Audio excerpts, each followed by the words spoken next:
You're trying to grow a YouTube channel and you keep hearing two names, Nexlev and Vidiq. They actually solve two different stages of the same problem, finding ideas versus optimizing videos. Vidiq is a classic YouTube optimization and SEO assistant. You install the extension, then while uploading a video, it shows keyword scores, competitor tags, title ideas, and posting time suggestions. Basically, it helps you improve videos you already plan to make. Nexlev is more of a strategy and research engine.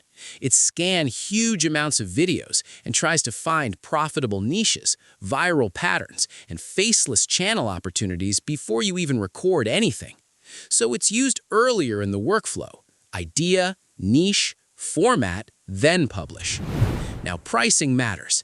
Vidiq has a real free plan that lets beginners use basic keyword research and limited daily ideas.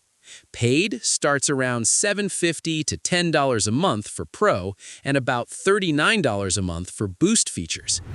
Nexlev does not really function for free. There's a short trial, but main tools require payment.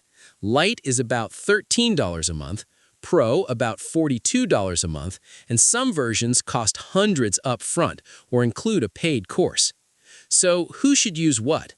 If you already know your niche and just want better titles, tags, and ranking, Vidiq fits better. If you're stuck asking, what channel should I even start, Nexlev fits better. They don't truly compete. Nexlev finds the opportunity, Vidiq helps you execute it. But each has trade-offs. Vidiq relies heavily on SEO, which matters less in entertainment niches. Nexlev is powerful but expensive and overwhelming for beginners. Which workflow should we break down next? Write it down. Catch you in the next one.